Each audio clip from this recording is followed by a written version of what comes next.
Baiklah, Assalamualaikum warahmatullahi wabarakatuh. Perkenalkan, nama saya Fauzia Paputungai, jurusan Manajemen Pendidikan Islam kelas A semester 1. Saya akan membahas materi tentang ontologi. Yang pertama yaitu pengertian ontologi. Menurut bahasa, berasal dari bahasa Yunani, kata ontologi berasal dari kata ontos yang berarti berada atau yang ada. Menurut istilah, ontologi adalah ilmu hakikat yang menyelidiki alam nyata ini dan bagaimana keadaan yang sebenarnya. Dengan demikian, ontologi adalah ilmu pengetahuan yang meneliti segala sesuatu yang ada. Ontologi adalah bagian filsafat yang paling umum, atau merupakan bagian dari metafisika, dan metafisika merupakan salah satu bab dari filsafat. Objek telaah ontologi adalah yang ada, tidak terikat pada satu perwujudan tertentu. Ontologi membahas tentang yang ada secara universal, yaitu berusaha mencari inti yang dimuat setiap kenyataan yang meliputi segala realitas dalam semua bentuknya. Setelah menjelajahi segala bidang utama dalam ilmu filsafat, seperti filsafat manusia, alam dunia, pengetahuan, kehutanan, moral, dan sosial, kemudian disusunlah uraian ontologi. Maka ontologi sangat sulit dipahami jika terlepas dari bagian-bagian dan bidang filsafat lainnya. Dan ontologi adalah bidang filsafat yang paling sukar. Metafisika membicarakan segala sesuatu yang dianggap ada, mempersoalkan hakikat. Hakikat ini tidak dapat dijangkau oleh panca indera, tidak terbentuk, berupa, berwaktu, dan bertempat. Dengan mempelajari hakikat, kita dapat memperoleh pengetahuan dan dapat menjawab pertanyaan tentang apa hakikat ilmu itu. Ditinjau dari segi ontologi, ilmu membatasi diri pada kajian yang bersifat empiris. Objek penelaah ilmu mencakup seluruh aspek kehidupan yang dapat diuji oleh panca indera manusia. Secara sederhana dapat dikatakan bahwa hal-hal yang sudah berada di luar jangkauan manusia tidak dibahas oleh ilmu karena tidak dapat dibuktikan secara metodologis dan empiris. Sedangkan ilmu itu mempunyai ciri tersendiri, yakni berorientasi pada dunia empiris.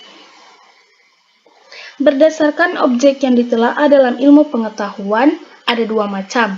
Yang pertama, objek material atau objektum materiale atau material objek.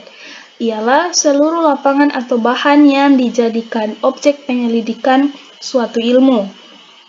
Yang kedua, objek formal atau objektikum formale atau formal objek. Ialah penentuan titik pandang terhadap objek material.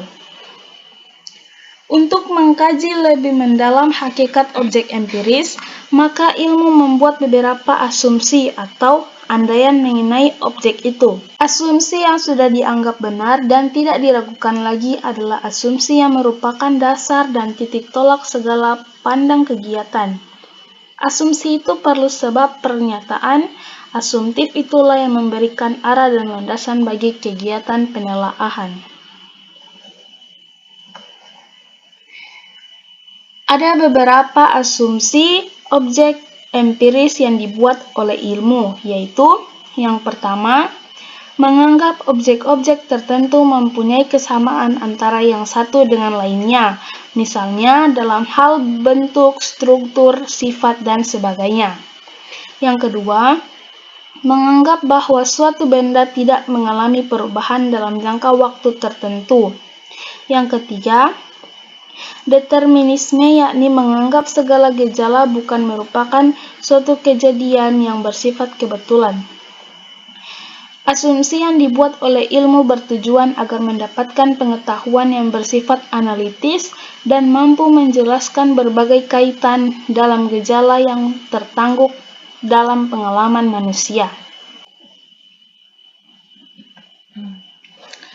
Asumsi itu pun dapat dikembangkan jika pengalaman manusia dianalisis dengan berbagai disiplin keilmuan dan dengan memperhatikan beberapa hal. Pertama, asumsi harus relevan dengan bidang dan tujuan pengkajian disiplin keilmuan. Asumsi ini harus operasional dan merupakan dasar dari pengkajian teoritis. Kedua, asumsi harus disimpulkan dari keadaan sebagaimana adanya, bukan bagaimana keadaan yang seharusnya. Asumsi pertama adalah asumsi yang mendasari telah ilmiah, sedangkan asumsi kedua adalah asumsi yang mendasari moral. Oleh karena itu, seorang ilmuwan harus benar-benar mengenal asumsi yang dipergunakan dalam analisis keilmuannya. Sebab, mempergunakan asumsi yang berbeda, maka berbeda pula konsep pemikiran yang dipergunakan. Suatu pengkajian ilmiah hendaklah dilandasi dengan asumsi yang tegas, yaitu tersurat, karena yang belum tersurat dianggap belum diketahui atau belum mendapat kesamaan pendapat. Pertanyaan mendasar yang muncul dalam tataran ontologi adalah untuk apa penggunaan pengetahuan itu? Artinya, untuk apa orang mempunyai ilmu apabila kecerdasannya digunakan untuk menghancurkan orang lain? Misalnya, seorang ahli ekonomi yang memakmurkan saudaranya tetapi menyengsarakan orang lain. Seorang ilmuwan politik yang memiliki strategi perebutan kekuasaan yang licik. Itulah hasil pembahasan saya tentang materi ontologi. Lebih dan kurangnya saya mohon maaf. Billahi taufik wal hidayah. Wassalamualaikum warahmatullahi wabarakatuh. Yakusa.